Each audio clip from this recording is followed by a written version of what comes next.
everyone, my name is Mary Jane C. Pamoso from Bachelor of Science in Business Administration 2A, and welcome to my vlog. So today I will discuss my reflection in History 10, the life and work of Jose Rizal.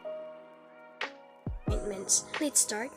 The topic that we discussed was all about Jose Rizal's biographical sketches. It discussed his real name, the day and place he was born, and what kind of astrology he was under.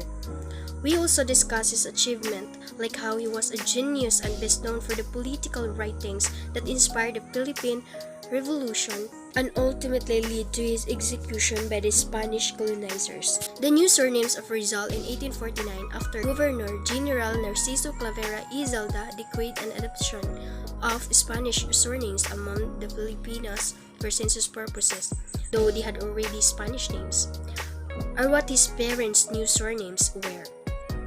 Rizal's family is well educated and they belong to the Principalia. They were members of upper middle class families, and Rizal lived in a comfortable circumstances. Unlike us, when we talk about my family background, we are not like Rizal's family. My parents are separated and we can't afford any expensive stuffs except for food and clothes.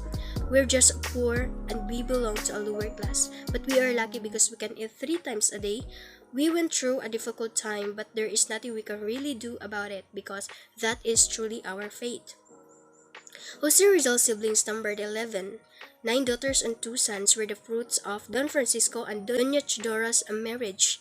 While in our family, I am the only daughter. I don't have siblings because they died in 2012 because of fire. Jose Rizal's intellectual fame and greatness were usually attributed to 3 factors: hereditary, environmental, and a gift from God. He inherited the qualities of his ancestors and parents. In his young life, he experienced an inferiority complex. He was adversely affected by his physique. He was often described as a very thin with a disproportionately big head. His sister always teased him because of his frail body. But his inferiority complex did not bring him down. Indeed, his emotional intelligence is very strong. He was an ilustrado who led a colorful life that captured the imagination of friends and enemies. I have gone through what Rizal went through when he was bullied. People judge me because they say I have nothing to achieve in life. I was bullied because of my height, which is very small, and my hair that is curly, and because I am poor. But like Rizal, my inferiority complex did not bring me down. Despite the fact that they threw hurtful words at me, I was inspired to keep going even though I was tired. No matter what situation you are in right now, if you just believe in yourself and in the above, I know we can do everything. So the second topic that I will be going to discuss is all about the pragmatic education of Jose P. Rizal. Jose P. Rizal's mother served as his first teacher when he was learning to read and create wax and clay figure molds. Before being enrolled in a private school in Bian, the young Rizal received later private tutoring in Spanish and Latin. Learning from Jose Rizal's life are fascinating. Being taught by my mother, who was also my first teacher, I recognized myself in him. Although I was able to read and write and create things when I was 5 years old, I am not like Rizal. For him, actions comes more naturally. It wasn't easy for me to teach because I used to get in trouble with my mother for being too obstinate and misbehaving at the time. I received honors in high school, but it happened only once when I was in grade 12 in high school. I'm very lacking in Rizal's talents and skills. I don't participate in many events at school, although occasionally I appreciate doing them. I just enjoy being by myself because I'm an introverted person. Rizal enrolled in the Ateneo Municipal de Manila at the age of 11. He won honors for his achievements. He finally graduated a degree in land surveying and assisting from the Ateneo Municipal while studying philosophy and letters at the University of Santo Tomas. After learning that his mother was losing her sight, Rizal decided to enroll in the University Central de Madrid's medical and surgical program. So the third topic is the troubles, frustration, and disappointments of Rizal link societal issues or difficulties such as migration, which is still happening today. When we say migration, it is a process of a person or people traveling to a new place or country, usually in order to find work and live there temporarily or permanently. Due to ethnicity, religion, race, politics, or culture which can force people to leave their nation. War, warfare, government persecutions, or the threat of them are all crucial factors. There were persistent rumors about his identity as there were about Jose Rizal. Some claims that he was a Protestant, a German spy, and a government operative. Then on the advice of Governor General Emilio Terrero Hernandez, Jose Rizal left his motherland, the Philippines, for his own safety and the safety of his family and friends. It has a significant impact of me as a young person. Even though it helps to improve people's quality of life, it serves to improve people's social lives by teaching them about other cultures, customs, and languages, which promotes brotherhood among people. Except for the wealthy, when they arrive, they frequently face difficulties acquiring health care, housing, education, or job. This might not easy for us, or even Jose Rizal, that he experienced many problems in life. Imagine, he left the Philippines and stayed for 2 weeks in Hong Kong. On February 22, 1888, Rizal left for Japan and arrived at Yokohama on the 28th. He was invited to leave at the legation so that his action might be observed, and he accepted the offer. And on April 13, 1888, Rizal left Japan and arrived in San Francisco, California on the 28th and made an observation. His journey led to him to speak admiringly of America as providing a country for the poor looking for a work. And Rizal was positively impressed by the material progress of the US.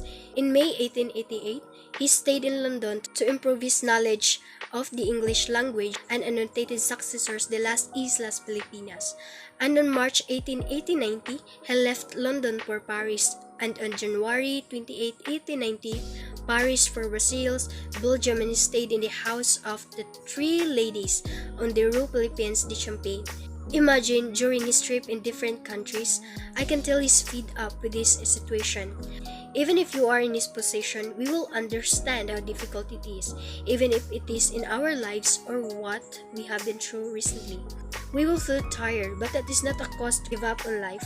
Instead of surrendering, let us use it as an encouragement to move forward. The fourth topic that I'm going to discuss is an exiled life.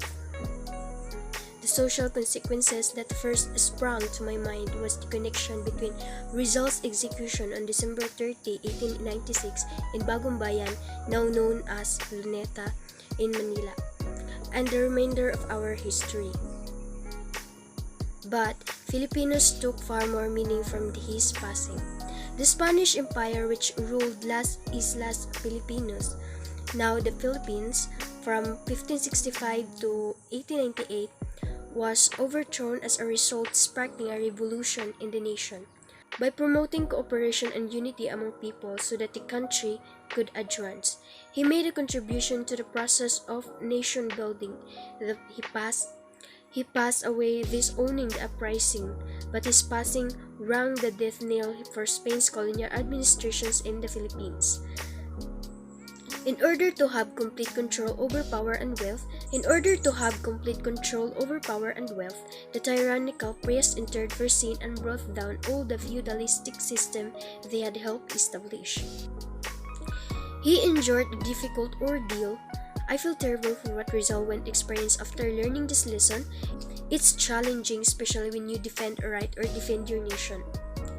I can affirm that Jose Rizal was a very kind, sympathetic, and charitable citizen. Though the publication of the widely read works No Limitang Hari and El Filibusterismo, he has addressed societal issues. The most apparent lesson from Jose Rizal's life is his love from his motherland. He is an ambassador for social justice and equality, which is something we should imitate. He spent his entire life working to support Filipinos.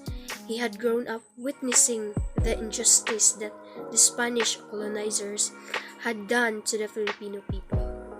Because of this, we should study so that we can understand what our national hero endured. By utilizing goodness, Rizal gave us freedom.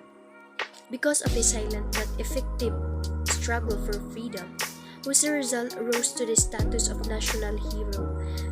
Through his novels, essays, and articles, he showed his love for the Philippines without resorting to violence or aggressiveness because of their invaluable services to the nation. Other heroes are also included in Rizal's life and writings because of his importance of the Philippines' freedom. We should be familiar with Jose Rizal's life. He decided to use his expertise and the persuasiveness of words to defend his country. We are meant to learn more about the principles upon which our nation was built by studying the lives of heroes like Rizal. So that's all for today's video. Thank you for watching.